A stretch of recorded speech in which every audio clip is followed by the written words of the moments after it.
Welcome to Hope for Everybody, a channel that exists to highlight people and places that are all about providing hope to people in need. Check out today's episode. Hello, everybody. Welcome to Hope for Everybody. I'm Chasen, and today we have a special guest, Carlos, who's going to be on the show, and we're going to hear about your story. And so this whole show is just about sharing hope with everybody, and one of the best ways to do that is through stories. And so that's why I'm excited to have you on here. So can you go ahead and just tell me a little bit about yourself, Carlos? I'm Carlos Garcia. I'm 19 years old. My friends and family call me CJ. I was born in McAllen, Texas. Grew up in Alamo, Texas. I'm really into cars. I like cars. My main thing. What kind of cars? I like Chevy, single cabs, trucks, really drop trucks. You like drop trucks? Yeah, drop Nice. trucks. And sports cars. More of a Mustang, not Camaro though. When it comes to two doors. Interesting. Tell me about where were you born and raised, and tell me a little bit about your childhood. My childhood, it was good. I had I lived with my grandparents, my grandma and my grandfather. They tried to provide everything they could for me, try to give me everything I needed, which they did a really good job in doing. But I ended up going my own way and doing my own thing. Yeah. Tell me a little bit about what was your first experience with the law and prison and all that kind of stuff. I first got locked up when I was 14 years old for I stabbed a man 7 times. Thankfully, he didn't die, but I ended up getting locked up the next day. I did a year for that, and when I got out, I just started doing the same thing, messing up. I wasn't out for too long, though, till I ended up getting locked up for my most recent time. I ended up... How did it feel, like going from not having been in prison to going in prison? Was that a scary thing, or how did it feel going through that process? I was in the juvenile system, so, it isn't as bad, but it's... I don't want to say scary, but it's just more the fear of not knowing what your family's doing on the outside or the outside world. Yeah. That's where the fear comes from. Because in there is, I don't want to say it's bad or good, because it sucked, but I don't know. It just, yeah, it was a little scary, but for the most part. What was the hardest part for you? Like, what was the hardest thing for you during that time? My family. Just missing family? Yeah, missing my family, not knowing. Because my grandparents are old, so not knowing if they were still going to be around by the time I got out. So, yeah, that was the hardest part. My family, just missing them, them having to struggle to go see me, the drives, the road and stuff. And how long were you in there before you got out? For that time, I did a year. A year? Just a year. So what happened when you got out? Like, what you were released, then what happened? I was released on probation, 2 years probation, and my first day out, I just went back to the same things, nothing major, but I violated my first day out. I didn't get in trouble because my PO didn't know, but I was just running the streets again. I didn't take that punishment, I guess, as an eye-opener. I just thought of it as a slap on the wrist because, like I said, it was only a year. But I went back. I stopped going to school because I just never been to school type. It's just hard to get into it when I could have been doing more things. Not healthy things or wise things, but other things.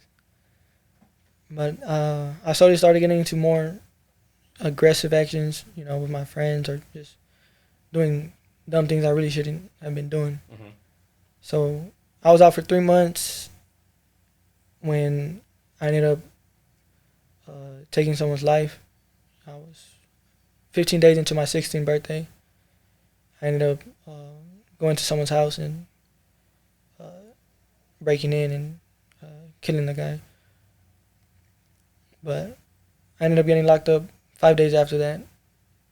And as I was sitting in the juvenile, I was really shocked because I don't know. I thought I was never going to see that again. But after a month, I was released on I was released to fight my case in the free. Mm-hmm.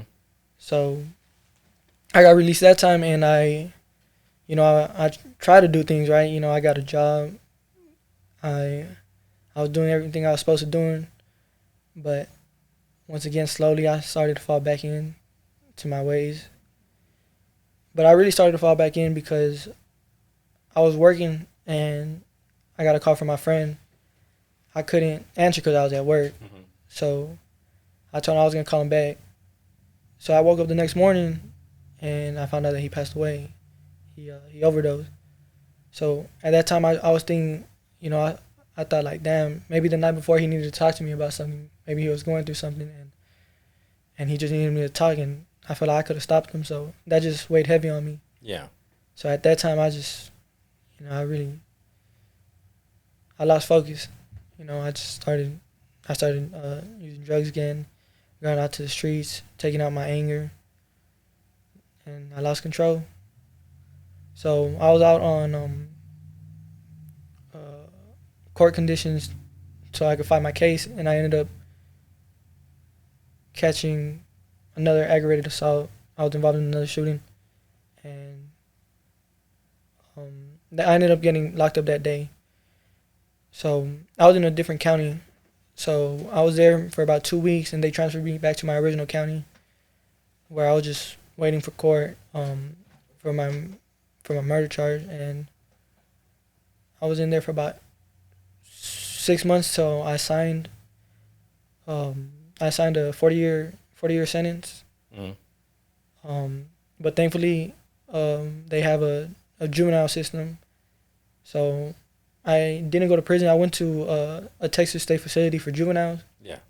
And they have requirements for like first degree, second degree, and third degree felonies. First degree, it's a minimum of 3 years.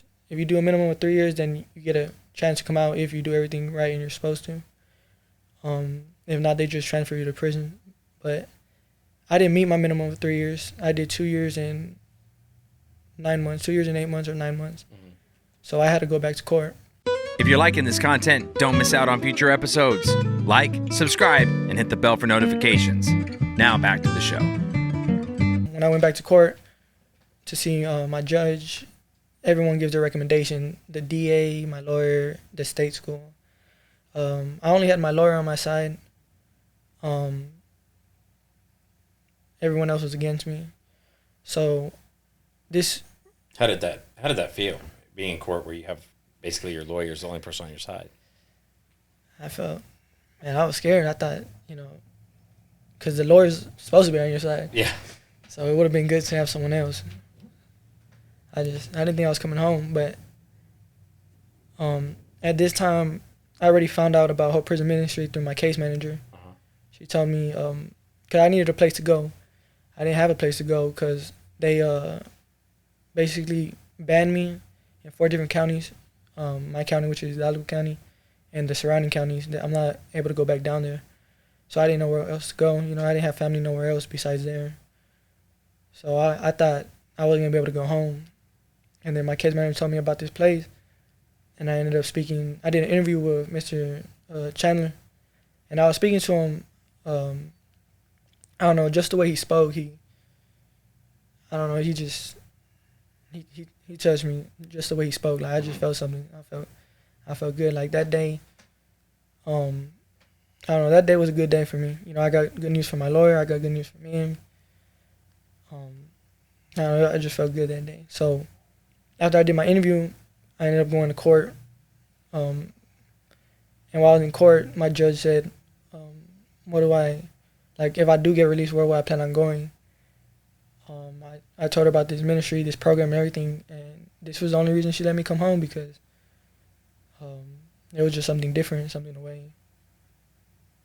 Basically, fresh start. Yeah. That's what she said. So tell me about, once you got plugged into this ministry, tell me about like your, what's it like? What's your life like when you're going through this? Ever since I've got here, I've been shown nothing but love and support. My Mr. Chandler rented a room for my family so they could come see me. My second day out, they threw a Thanksgiving party in honor of me coming home, and it just felt good. You know, an everyday life is, I would wake up, I study the Bible, I study the Word. I do my lessons I need to do just so I could gain more knowledge on everything I needed. Mm-hmm. Just helping me grow wisdom. But yeah. Do you have, like, in your living places, do you have roommates? How's your day-to-day look? On my day-to-day, I live with 2 other people, but in my room it's just me and one other person. But a day-to-day, I'm on a ankle monitor, so I can't really go nowhere. Mm-hmm. So where I go is really just in the house. Mm-hmm. So I don't really be doing much. I just be trying to distract my mind, watching movies or working out with my roommates, housemates. Just trying to do something productive. So I do struggle, you know. Mm-hmm. Just on my own thoughts. Sometimes I just be thinking like, this too hard, but I'm just glad I have the support of the ministry and my roommates just to help me sometimes. Yeah. What do you think is the best part for you of this ministry? The ministry, Mm-hmm. that it's just a way for me to get closer to God, because I've always been a religious person. Mm-hmm. I've just never followed. You know, I don't know why. Like, before I never followed, but it's just, I think that's the best part for me, you know, because just surrounding yourself with more people that know, Yeah. they could help me understand more. Yeah. Which, you know, I like, which I think is, you know, the best thing for me. Because anywhere else, I probably would have already fallen. Mm-hmm. Imagine that you have somebody that's kind of like you a few years back, right? And they're kind of messing around, getting into all kinds of trouble. What would you tell them from your experience now? What would you say? I'll ask them, what are they in it for? Like, what is the purpose of their doing this? Is it for fun? To think it's cool? Money? Because I'll tell them there's other ways to do things. That's one thing I also realized being here. I should do things for fun that were just wrong. But now here, I realize there's other ways I can have fun without breaking the law, or without doing anything dumb. So that's what I'll tell them. I'll just tell them, look at where you're going and just see where you're going to end up. Yeah. Because that's what my grandma always told me. I'm either going to be dead or in jail. And, well, thankfully, I ended up going to jail. Do you have plans as you're going through the ministry now and you have your day-to-day activities? Do you ever think about your future and things that you might like to do in the future or anything like that? I do. I haven't really decided on anything yet. I kind of want to go to school. Mm-hmm. I'm not sure for what, though. I don't know. I want to be... I was thinking something with mechanics. Like I said, I love cars, so I was thinking something with mechanics. And then my brother as well told me that he would want to open up like a shop. Mm-hmm.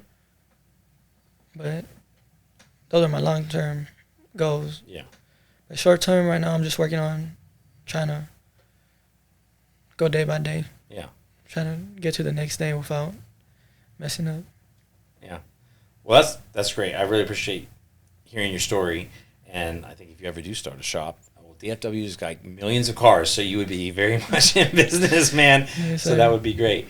But yeah, I really appreciate your time and just, hearing your story, hearing what's going on. I hope that it would be encouraging to people watching, that either A, can help, they can kind of see the future and be like, yeah, maybe I should learn from his mistakes and change my life, or that if they're in a hard place, as many people end up, that they can hear you and think, okay, well, I can have hope too, because you found something when it all looked lost and it looked really the end of the rope.